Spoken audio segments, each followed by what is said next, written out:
हाँ प्यारे बच्चों, ऑक्शन हो चुका है पीएसएल की टीम्स का। मेरे लिए जो सबसे बड़ा जो हाईलाइट थी इस पूरे ऑक्शन की वो ये थी कि जाम्पे को और एहसान को एक ही टीम में रख दिया गया। अब अल्लाह ही बचाए भाई, मेरे से कोई कंप्लेन ना करना भाई अगर कोई कंप्लेन वाली बात होगी। वैसे ही पाकिस्तानी तो ये समझते हैं कि गोरा तो सारी शौकीन होते हैं, उन पर तो वैसे ही हाथ हाथ फेरा जा सकता है क्योंकि हमने फिल्मों में देखा हुआ है। इखलाकी फिल्मों की बात नहीं मैं कर रहा, दूसरी फिल्म है वो देख देख के हमारा जो इंटेलेक्ट बनता है। सो भाई मुझे तो बहुत ज्यादा डर लग रहा है कि पता नहीं क्या होना है। आप लोगों ने तो ले तो लिया है। पहले तो एहसान भाई जो है वो जब अनसोल्ड गए हैं उसके अंदर तो उन्होंने रोना रप्पा उसी वक्त डाल दिया था कि अब तो कोई 1 करोड़ में भी नहीं लेता। यार पढ़ाई की सख्त ज़रूरत है हमारे मुल्क को, तो मुझे नहीं पता लेकिन क्रिकेट टीम को पढ़ाई की सख्त ज़रूरत है। मेरे ख्याल में पीसीबी चेयरमैन और तो बहुत कुछ कर रहे हैं, उनको ये भी अब मस्ट कर देना चाहिए कि भाई कम से कम भी 12वीं पास होने चाहिए क्योंकि अब हद से ज़्यादा निकलता जा रहा है सारा। वो दूसरा लड़का है नया, मेरे ख्याल में अभी वो जो उसने कोई परफॉर्मेंस वगैरह भी दी है, अच्छा प्लेयर है, इमर्जिंग टीम में भी था, मेरे ख्याल में हांगकॉन्ग सिक्सेस में भी था। ये सब चीज़ें अभी वो कह रहे जी प्रेसिडेंट्स कप में भी जो है मैं प्लेयर ऑफ द टूर्नामेंट था और मेरी सिलेक्शन नहीं हुई है, ये कैसे मुमकिन है।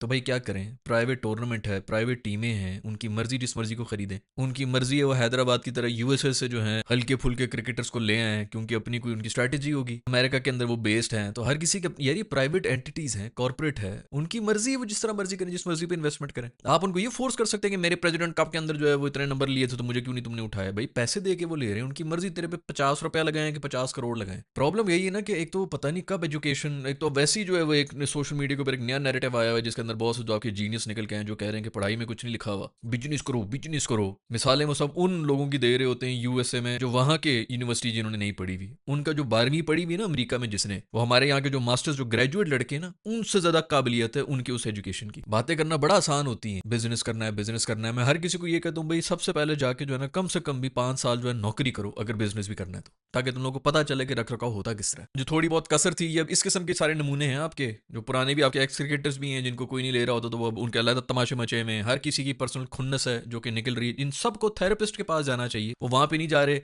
मीडिया में बैठे हुए हैं या सोशल मीडिया के ऊपर बैठ के जो अपने तबसरे दे रहे हैं। वही जो पर्सनल उनकी महरूमियां हैं वो बाहर निकल के आ रही होती हैं, इस प्लेयर से मसला है उस प्लेयर से मसला है, पर्सनल प्रॉपर पर्सनल खुन्नस होती है। और उनको जो है वो मीडिया वाले भी जो है और ज्यादा इन्वाइट कर रहे होते हैं क्योंकि उसी से रेटिंग आती है। वो बेचारे मेंटली स्टेबल वैसे ही नहीं है, उनको बिठाया हुआ होगा, उनसे क्वेश्चन उनसे जो निकाल रहे होंगे और किस्म के बयान, लोग जो उनको गालियां देने के लिए आएंगे, जो भी होगा एंगेजमेंट बढ़ेगी, वो खुश है। रेटिंग आनी चाहिए, बस रेटिंग आनी चाहिए। तो खैर पूरे के पूरे मुल्क का स्टैंडर्ड इस तरह जा रहा है। मेरे ख्याल में प्लेयर्स के जो है इन सबको जो है ना ये 800 जो जितने भी इस वक्त पाकिस्तान के अंदर खेल रहे हैं फर्स्ट क्लास वगैरह, इन सबको बुला के इनकी थोड़ी ट्रेनिंग की जाए, इनकी मुकामी जुबानों में ट्रेनिंग की जाए कि भाई क्या बातें आपने करनी है क्या बातें नहीं करनी है, किस तरह ये सब काम चलते हैं, किस तरह आप लोग एक ऐसे प्लेटफॉर्म में आ गए जिधर और कुछ हो ना हो इंडियंस इंतजार में बैठे होते हैं। भाई किसी को भी जो जानते तो हैं वो नाम तो उनको भी पता होता है, देख तो वो भी रहे होते हैं हमसे ज्यादा, उनको शौक होता है हमारी टीम के बारे में। वो कहीं से भी एक प्लेयर निकाल के जो है वो खड़ा कर देंगे और इंटरनेशनल लेवल के ऊपर आपकी बेइज्जती होगी। ये पीसीबी को सोचना चाहिए, गवर्नमेंट को सोचना चाहिए, पाकिस्तान आर्मी को सोचना चाहिए कि किस तरह हमारी ये इमेज जो है इनकी वजह से बर्बाद हो रहा था। खैर ऑक्शन के ऊपर आते हैं भाई, आई होप कि कोई ऊंच नीच ना हो जाए।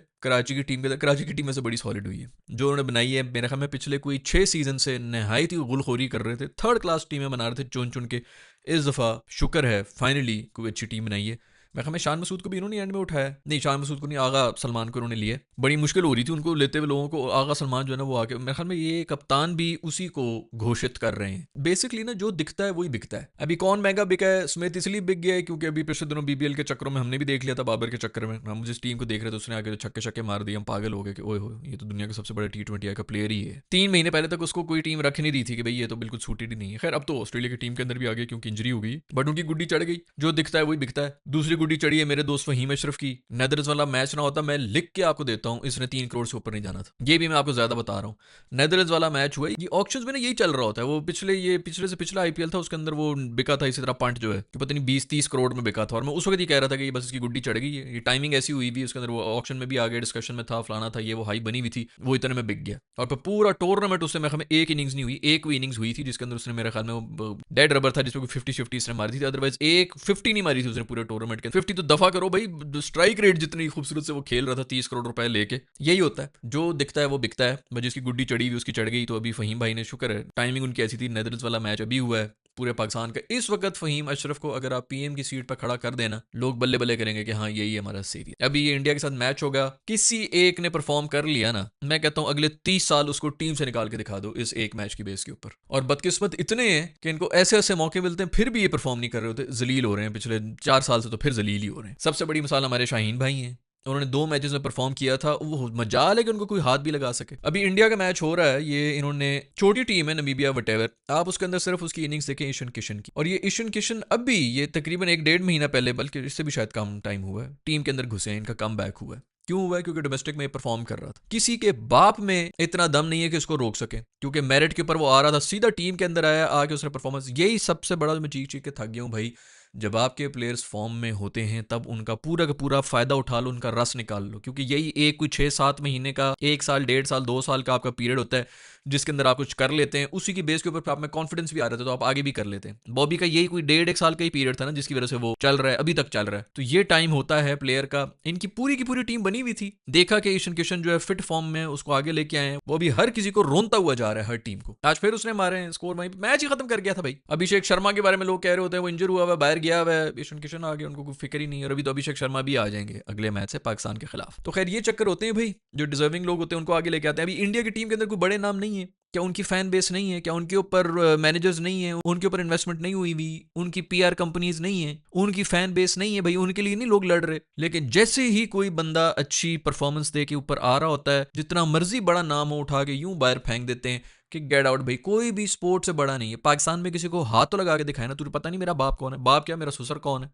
पाकिस्तान में किसी प्लेयर को एक दफ़ा जिसने कोई एक मैच जिता दिया हो उसको हाथ लगा के दिखाएं। खैर ऑक्शन पे वापस आते हैं। लाहौर कलंदर्स ने जो है अपनी फैमिली के ऊपर बोलियां लगवा दी, बहुत दुखी थे दिल से जो अच्छा मुझे ये समझ नहीं आ रही, लाहौर कलंदर वाले ने भी जो बिल्कुल वो अपने जो है ना वो बिल्कुल वो उन्होंने अपने आप को एक्सपोज किया हुआ था, लेकिन कोई एक इतना अक्लमंद नहीं था ऑक्शन के अंदर कि वो इनका पूरा का पूरा वॉलेट खाली करा देता रूफी के ऊपर और फ़खर जमान के ऊपर। थोड़ी बहुत फ़खर के ऊपर लड़ाई शड़ाई हुई है, रूफी के ऊपर भी थोड़ा बहुत गए, कर देते ना जरा, इनको लेके जाते 15 करोड़ तक लेके जाते, क्योंकि उन्होंने तो वो बड़ी बड़ी बातें की हुई थी। जाने देते, वो पैडल ऊपर करके खड़े हुए, मतलब उनको भी पता है कि भाई हमने करना ही करना है। इतनी कुछ चालाकी नहीं इन्होंने की कि भाई उसको जाने देते और इनका जो है वहीं पर वॉलेट खत्म कर देते कि एक फ़खर ले ले और एक रूफी ले ले, बाकी पूरी टीम में जो तुम लोग के भाई हैं मैनेजमेंट जो है ना वो आके बॉलिंग करा रही होती फिर, क्योंकि टीम पूरी करने के पैसे ना बचते। खैर लाहौर की टीम ओवरऑल बड़ी अच्छी बन गई है, मुझे अच्छी लग रही है। लाहौर की टीम भी जो है काफ़ी सॉलिड हो गई है। पेशावर ज़ल्मी ने बड़ी कोई स्ट्रैटेजी रखी हुई थी। पेशावर ज़ल्मी ने ऑक्शन खत्म हो चुका था, उसके बाद अनसोल्ड प्लेयर जो थे उनका दोबारा से ऑक्शन खुलना था, तब तक उनके पास कोई मेरे ख्याल में कोई 19 करोड़ पड़े हुए थे। मैं ये सोचता ये क्या कर रहे हैं भाई, ये इनकी बैटिंग में भी यही स्ट्रैटेजी होती है कि 7 विकेटें लेके जाना, 17 ओवर तक जो है मार नहीं रहे होते, वो एंकर इनिंग्स चल रही होती है। उसी तरह ये जो है ऑक्शन खत्म हो गया, 19 करोड़ का क्या करेंगे, लेकिन बेहतरीन पैंतरा मार दी यार, बड़े बेहतरीन प्लेयर्स भी वो लेके गए हैं। बहुत से लोग कह रहे हैं कि अच्छी टीम है, लेकिन मुझे लग रहा है कि कोई पेसर की सख्त कमी है भाई, मुझे कोई पेसर खास नजर नहीं आए। एक है इनका वो मेरे ख्याल में बांग्लादेशी है पेसर इनकी टीम के अंदर, और वो तो आप जब फॉरेनर कोई इस तरह का पेसर आपने पकड़ा हुआ हो वो तो कुछ भी कर सकता है यार। मेरी बहन की शादी, मेरे इसकी शादी है, मेरे फलाने कैंप ने मेरे बोर्ड ने बुला दी, मुझे मैं 4 मैचेस के लिए आ सकता हूँ, उसके बाद नहीं आ सकता, तो आप फिर फास्ट बॉलिंग किससे कराएंगे। खैर भी जहाँ इतने लोग ले रहे थे, जाम्पे को जो है कराची वालों ने लिया हुआ है, बॉबी के लिए ले लिया है। बॉबी साहब जैसे ही आएंगे तो जाम्पे को छोड़ देंगे और उसके बाद फिर आपको तो पता है क्या होता है। खैर भाई सऊद शकील के ऊपर मुझे थोड़ा सा हो रहा था, बेचारा जो है बड़ी मुश्किल से उसको भी लिया। मैं पहले उसमें अनसोल्ड गए थे, उसके बाद फिर दोबारा लिया गया, कम पैसों के ऊपर भी गया। गालिबन कोयटा की टीम के अंदर, ये भी पिछले पीएसएल के अंदर कोयटा के किसके जो है कप्तान भी थे, तो उनको जो इतनी मुश्किल से लिया गया है, इससे बच के रहो भाई। ये मेरी वीडियो का स्क्रीनशॉट ले लो। सऊद शकील को जो है ना यहाँ पे ईगो हर्ट उसकी हुई है, उसने अब ऐसा कमाल दिखाना है ना इस टूर्नामेंट के अंदर के लोग हैरान हो जाएंगे कि भाई इसको क्या हो। उसी से मुझे याद है इमाद वसीम भी जो पहले अनसोल्ड गए थे, उनकी बड़ी ईगो हर्ट हुई है, उन्होंने शायद कोई अपडेट भी लगाई है कि मेरी ईगो हर्ट होगी, भी देखना कि मैं क्या करूंगा टूर्नामेंट के अंदर। आप जो करते रहे ना भी टूर्नामेंट के अंदर, अभी जो वर्ल्ड कप हुआ था वो टूर्नामेंट हमें याद है आप जो करके गए। खैर भी इमाद वसीम जो है वो इस्लामाबाद की टीम में चले गए हैं, उनकी टीम में चैपमैन भी हैं, फहीम अशरफ भी हैं, दुनिया के सबसे महंगे प्लेयर, समीर मिनहाज भी इन्हीं की टीम के अंदर है। इनकी भी टीम सॉलिड है भाई, इस दफा इस्लामाबाद की टीम भी सॉलिड है। खैर सियालकोट स्टैलियन मेरा ख्याल में यही है, वो बीबीएल के काफी मैचेस देख रहे थे, उन्होंने कुछ 14 करोड़ में हिस्ट्री का सबसे महंगा जो है स्मिथ लिया है, टेस्ट प्लेयर, और इन कंडीशंस के अंदर आई डोंट नो कि वो कितना कामयाब होता है। दूसरा उन्होंने सेडल भी पकड़ लिए, अब सेडल भी जो है वो उन्हीं कंडीशंस के अंदर चल रहा था। बीबीएल देखा है ना, वही बस जो अभी रीसेंट फॉर्म में जो चल रहा है, नेदरलैंड्स वाले मैच के ऊपर फहीम चला है, उधर स्मिथ ने छक्के मार दिए, सेडल ने बड़ी अच्छी परफॉर्मेंस दे दी है, उसको इस कंडीशन में लेके आके मुझे नहीं लगता कि वो ज़्यादा कुछ करने वाला है। जैसे मैंने पहले ही बताया, बस जो दिखता है वो बिकता है भाई। आप नज़र आ रहे हो, आपकी कीमतें लग जाएंगी। पिंडी की टीम मुझे थोड़ी सही लगी, बेहतर पिंडी की टीम का पेस अटैक मुझे बड़ा अच्छा लगा है। हाँ नसीम को 8-8.5 करोड़ में ले ली है, चलो खैर जो भी हो पेस अटैक उन्होंने बना ली। नसीम भी है, जमान भी है और मोहम्मद आमिर भी है, मेरे ख्याल में बहुत ज़बरदस्त उन्होंने पेस अटैक रखा है। आसिफ आफरीदी के ऊपर भी ये लड़ पड़े थे, उनके ऊपर भी अच्छा खासा, उनको भी जो है मैं हमें 60 लाख से वो शुरू हुए थे और कोई 3-4 करोड़ तक चली गई थी बात उनकी। हैदराबाद वाले आई डोंट नो क्या कर रहे हैं, लबुशेन को उन्होंने ले लिया है, उसको भी अच्छे खासे पैसे दे के किए, उन्होंने भी टेस्ट मैच प्लेयर को जो है रख लिया है, बस ऑस्ट्रेलिया के हैं तो उनको रख लेंगे। वैसे बीपीएल के बड़े प्लेयर्स आए हुए थे, ये जो हमने इनको दिए थे ना अपने, और बोला भी था कि भाई रहेंगे ये आपके पास ही रहेंगे, वो काम कर गया भाई। जो 14 साल हमारा हुआ था, उन्होंने भी जो अच्छे खासे प्लेयर्स भेजे थे, उसी से मुझे याद है कि यूएसए के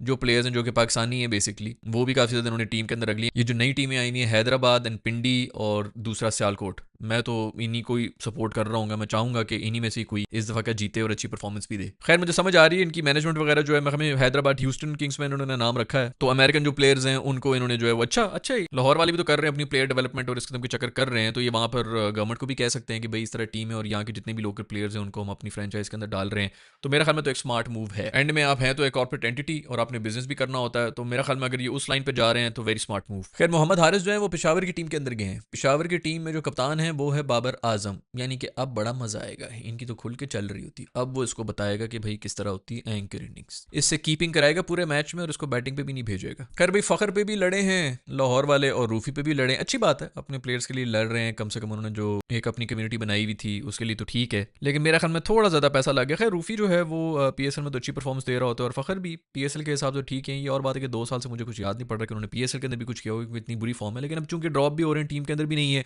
शायद अंदर कुछ जो चीज़ है वो स्पार्क कोई हुआ हो, कोई शार्ट हो प्लग, तो उनमें भी थोड़ी सी जो है वो कोई चमक वमक नजर आ जाए। पीएसएल है भाई, लोकल टूर्नामेंट, डोमेस्टिक टूर्नामेंट है, कोई ऐसा तो वो है नहीं कि बंदा कहे जी कंडीशंस और पाकिस्तानी कंडीशंस और ऊपर से मतलब 3 से 4 प्लेयर ही होते हैं एक टीम के अंदर, बाकी रेलू कटा माहौल ही होता है और अपनी कंडीशंस के अंदर मेरे ख्याल में तो इसके अंदर परफॉर्म कर सकते हैं। बट खैर इसी सारी उम्मीद है क्योंकि सारे पैसे तो इन दोनों पे लगा दिए, शाहीन, रूफी और फखर, पूरी की पूरी टीम तो इस पे ही लग गई है। बट खैर लाहौर की टीम अच्छी है भाई। बैटिंग मुझे थोड़ी सी हल्की लग रही है वैसे लाहौर की, क्योंकि फखर से मुझे कुछ ज्यादा उम्मीदें हैं नहीं, उसके अलावा कितनी उम्मीदें हैं, कौन स्कोर करेगा आई डोंट नो। खैर अनसोल्ड जो गए उसके अंदर उस्मान ख्वाजा भी हैं, वो तो खैर टेस्ट के ही हैं, और दूसरा जेसन रॉय भी अनसोल्ड गया है, नीशम को नहीं लिया किसी ने, अजारी यूसुफ भी चले गए अनसोल्ड, केशव महाराज गए हैं अनसोल्ड, और सबसे बढ़ के हमारे धानी भाई जो हैं, सेल्फी किंग फलाना टिकटॉकर सोशल मीडिया एक्सपर्ट, वो भी अनसोल्ड चढ़ गए, बड़ा दुख हुआ। आसिफ अली को भी बिल्कुल एंड में ले लिया था, मेरा ख्याल में उसको बहुत ही ज़्यादा हमने अंडररेट कर लिया था, ऐसी भी कोई बात नहीं है। वो मिडिल ऑर्डर नीचे लोअर मिडिल में आके अच्छे खासे छक्के, टूर्नामेंट है, देसी टूर्नामेंट है, ठीक है, आपके इंटरनेशनल में नहीं चल रहा है। इंटरनेशनल में ये आपके जो बहुत ज़्यादा सुपरस्टार्स बने हुए हैं जिसके ऊपर आप करोड़ों लगा रहे हैं, ये भी नहीं चलते। तो मेरे ख्याल में आसिफ जो है वो एक होगा, ट्रम्प कार्ड होगा, बहुत सस्ते में मिल गया। इफ्तिखार मेरा दोस्त जो है उसको भी पेशावर ज़ल्मी ने उठाया, वो भी पहले अनसोल्ड गया था, उसको देखना भाई, ये इस वीडियो का स्क्रीनशॉट ले लो, इस बार देखना इफ्तिखार किस तरह आएगा, बॉलिंग में भी कमाल कर रहा होगा और उसके बाद जो है छक्के देखना तुम इफ्तिखार के। दूसरा आगे से मुझे बड़ी उम्मीद है कि आगा ने जो है ना खुल के आना, वो जब से कप्तान बना ना वो वैसे ही जो है रूथलेस हो गया, अब तो वैसे पीएसएल होने लगा है और उसके अंदर जो है वो खुल के आएगा, ये नहीं छोड़ने लगा किसी को। जो बड़े लोग कह रहे थे ना इसे छक्का नहीं है, T20 का प्लेयर के नहीं है वो, इसने कंफर्म इस पीएसएल के अंदर सबको दिखा देना कि T20 आई क्रिकेट किस तरह होती है। खैर ये जो इन्होंने किया है पेशावर ज़ल्मी वालों ने किया था, 19 करोड़ बचाए हुए थे, उसके बाद ब्रेसवेल को लिया है और विंस को लिया है उन्हीं पैसों पे, इफ्तिखार को भी इन्होंने उठा लिया था और मेंडिस को भी उठाया है इन्होंने। मेरा ख्याल में तो एक बहुत ही स्मार्ट, जो कहीं ऑक्शन का मुझे कोई मजा है ना किसी स्ट्रैटेजी का, तो वो आया है पेशावर ज़ल्मी का, जिस तरह इन्होंने किया। बाकी सब चुप करके बैठे रहे, देखते रहे हैं। ये लोग अपनी प्लान के साथ आए थे और उन्होंने बड़ा जबरदस्त एग्जीक्यूट भी कर दिया। मेरे ख्याल में एक बहुत ही सॉलिड टीम बना दी है पेशावर ज़ल्मी ने। साहबजादा फरहान जो है वो अच्छे पैसों में बिके हैं, कितने अरसे से ये जो हैं डोमेस्टिक के अंदर टॉप परफॉर्मर थे और बिल्कुल ये अननोटिस जाते थे। अब देखें जब दिन बदलते हैं, ये हमारे प्लेयर्स को सीखने की ज़रूरत है कि जब टाइम आता है तो उस वक्त जो है फिर सब रेट भी लगाना शुरू हो जाते हैं। ये इसके अंदर कोई पीसीबी का वो नहीं है कि मेरिट के ऊपर उन्होंने लेना है कि नहीं लेना। प्राइवेट एंटिटीज़ हैं, उनकी मर्जी है वो 50 रुपए का लें कि 5 करोड़ का लें, पाकिस्तानी को लें कि अमरीकी को लें, ये उनकी मर्जी होती है, उनकी अपनी स्ट्रैटेजीज होती हैं, इस पर वो चल रहे होते हैं। ये प्लेयर्स को समझने की ज़रूरत है। चुप करके अगर आप अपनी परफॉर्मेंस के ऊपर जोर दें ना तो वो ज़्यादा बेहतर है। फौरन सोशल मीडिया के ऊपर आगे जो लिख देना बल्कि किसी और से लिखवा देना, ये कोई सही चीज़ नहीं है। खैर भाई इंडिया ने नमीबिया को हरा दिया है, मेरे ख्याल में तो 250 रन बनाना चाहिए था, उन्होंने एंड में जो बड़ा कम बैक कर लिया, तो मेरे ख्याल में कोई 4 विकेटें गिर गई थी एक ही रन के ऊपर, तो आखिरी 2 ओवर उन्होंने रोक लिया था, नहीं तो 250 हो जाने थे। ईशी किशी ने एक दफ़ा फिर से एक ओवर मेरे ख्याल में कोई 24 के 28 रन का उसने निकाला था, मैं देख रहा था। ज़बरदस्त इनकी इनिंग्स के लिए बेहतरीन फॉर्म में जा रहे हैं। हमें इनसे नाराज़ ही रहना चाहिए था, पता नहीं क्यों जो हम दोबारा जो है वो मैच वैच बांग्लादेश वाले कह भी रहे होते कि खेल लो, तो फिर मैं कहता नहीं बस हम अब हम हमारी नाराज़गी शुरू होगी, हमसे इन्होंने हाथ नहीं मिलाया था, कुछ ना कुछ बहाना बना के मेरे ख्याल में अगर पीछे हो रहे थे तो बेहतर था। बट एक बात है भाई, इस मैच के अंदर अगर किसी को एज है ना तो वो पाकिस्तान को एज है, क्योंकि हम लोग वहां पे खेल रहे हैं। जो याद है पिछली दफा हम सब रो रहे थे कि जी एशिया कप में वो अपने होटल से इधर से उधर गए, इधर से उधर गए, बाकी हम सब जो है फ्लाइंग करके आए, फ्लाइंग करके आए, इंडिया को बहुत बड़ी एज है। अब यही एज पाकिस्तान के पास है इन कंडीशंस के अंदर। मुझे तो याद भी नहीं पड़ा लास्ट टाइम इंडिया ने कब श्रीलंका में आके T20 आई खेला था। मैं हमें गांगुली की जो पहली सीरीज थी वो श्रीलंका में ये लोग गए थे, वो भी ओडीआई खेल रहे थे। मुझे तो अब याद भी नहीं है कि उसके अंदर T20 मैचेस हुए होंगे, बट खैर मुझे तब का याद आ रहा है। उसके बाद कब ये श्रीलंका में गए ज्यादा याद नहीं है। लड़के भी नए हैं, वर्ल्ड कप का इनके ऊपर प्रेशर भी है और पाकिस्तानी टीम वहां पे पहले से है, प्रैक्टिस भी वहीं पे कर रही है और मैचेस भी वहीं पे खेल चुकी है, तो पाकिस्तान को पूरी एज तो है। अभी भी अगर कुछ नहीं होता तो पता नहीं फिर कब होगा भाई। खैर नेपाल बेचारे जो है वो इटली से हार गए और बड़ा वन साइडेड हारे हैं। इटली जो है वो जो भी है, नेपाल अभी जो है 2 दिन पहले इंग्लैंड को हरा रहा था। इंग्लैंड को बाय द वे कल वेस्ट इंडीज ने बड़ी बुरी तरह से हरा दी है, तो उनको भी शुक्र करना चाहिए कि भाई शुक्र है वो नेपाल से जीत गए थे, वरना तो वो भी मैच बिल्कुल नेपाल के हाथ में ही था। तो वो वहां पर मैच फंस रहा था और अब आज इटली से जो है वो नेपाल हार गया। तो कुछ समझ नहीं आ रही इस वर्ल्ड कप की कि कौन किसको पड़ेगा किसको नहीं पड़ेगा। ये हैं दोस्तों सारी स्टोरीज क्रिकेट की दुनिया में। अगर आप लोगों के पास भी कुछ है पीएसएल से रिलेटेड, अगर आपका कोई फीडबैक है, कौन सी टीम सबसे अच्छी लगी, कौन सी टीम नहीं अच्छी लग रही आपको, और आपकी कौन सी टीम है जिसको आप सपोर्ट कर रहे हैं, इस दफा नीचे कॉमेंट्स में लेके बताओ। I will see you in the next video. Bye.